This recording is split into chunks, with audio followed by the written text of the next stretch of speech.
Today, a 7-year-old taught me something about mental health that most adults still don't understand. So, there's this one child who is very cheerful, always smiling and giggling, and even when sometimes I'm like literally scolding him. But I really like that about him. It makes me feel that he is comfortable around me, so I really like it. So अब मुझे उसकी आदत हो गई है. The other day he came and we started with his lessons, and I noticed that he wasn't himself. He was very focused, just like looking into his book, and he wasn't smiling. He did not even look at me for once. And then I got like really scared about what had happened with him. So I asked his elder brother, who is in class 5th.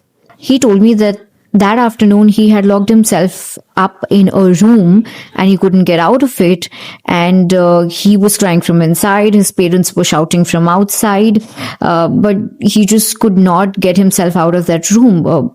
And a few hours later, they just had to break the whole thing, the whole door or whatever wall was there, to get himself out of there. And he was just so shook. He was still traumatized of whatever had happened with him, that he couldn't say a word. He was just very scared. And the moment I turned to him and I asked him, "क्या हुआ बेटा? अभी भी डर लग रहा है?" You know what he did? He was like, he did this. It's like, oh my baby. So I've gotten very attached to these kids, और मुझे बहुत बहुत ज़्यादा फ़र्क पड़ता है कि बच्चों को किस तरीके से रखा जा रहा है. उनकी साइकोलॉजी के बारे में मैं बहुत इंटरेस्टेड हूँ. उनकी साइकी के हिसाब से उनको कुछ गलत ट्रीटमेंट तो नहीं मिल रहा है. Are they feeling safe? Are they okay? It bothers me a lot. So I was like, oh my God. And that day, I sort of just held his hand. मैंने उसको कुछ बातें बोली. I told him that he was safe, that it's not going to happen again. I neglected all of his mistakes for that day, and I cracked a few jokes here and there to make him feel comfortable.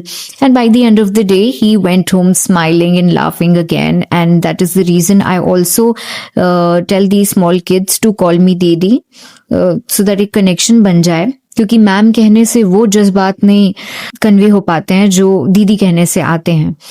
तो ये भी मैंने उनको बोला कि कोई दिक्कत हो तो मुझे हमेशा बताएं. तो बात ये है कि ये इंसिडेंट हुआ तो मैं सोच में पड़ गई कि ये बच्चा इस समय कितनी ज्यादा वल्नरेबल स्टेट में था, right? And I heard from these kids that the teacher that used to give tuitions to them earlier used to also raise hands at them.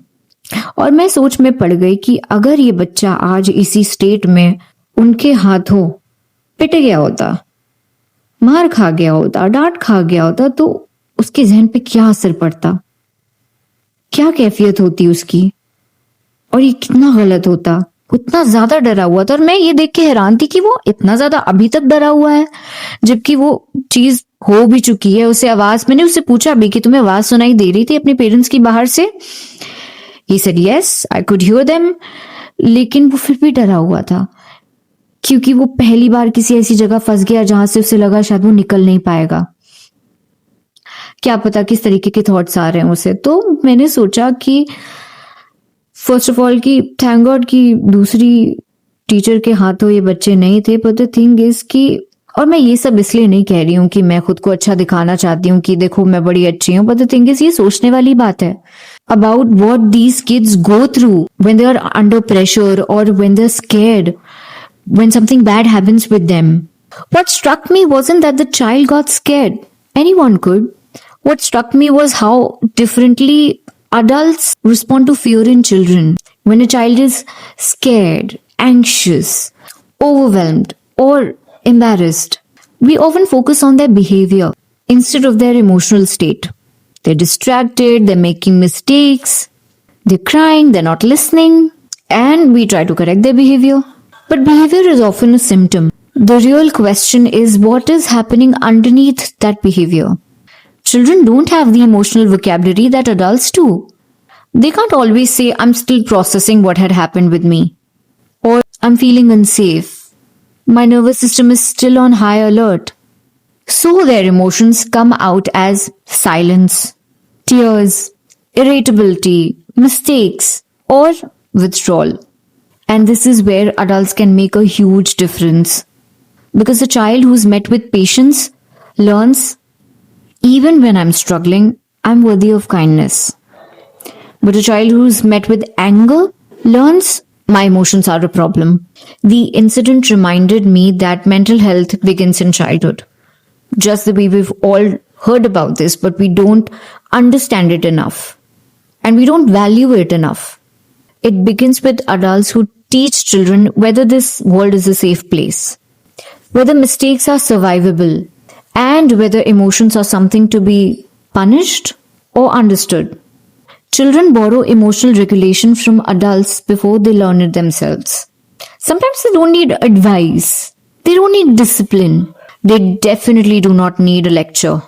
They need someone calm enough to lend them a sense of safety until they can find their own again. And honestly, that's a lesson that many adults need too. Yes, people, so this was it for today's video. If you like my content, then do subscribe to my channel. I make content around books, mental health, social commentary, and this is my space. So I'm here to express myself fully. So you might see a combination of a lot of things all together. And if you like this vibe, then do subscribe to my channel, and do not forget to hit that bell icon so that whenever I post a video, you get notified. And until my next video,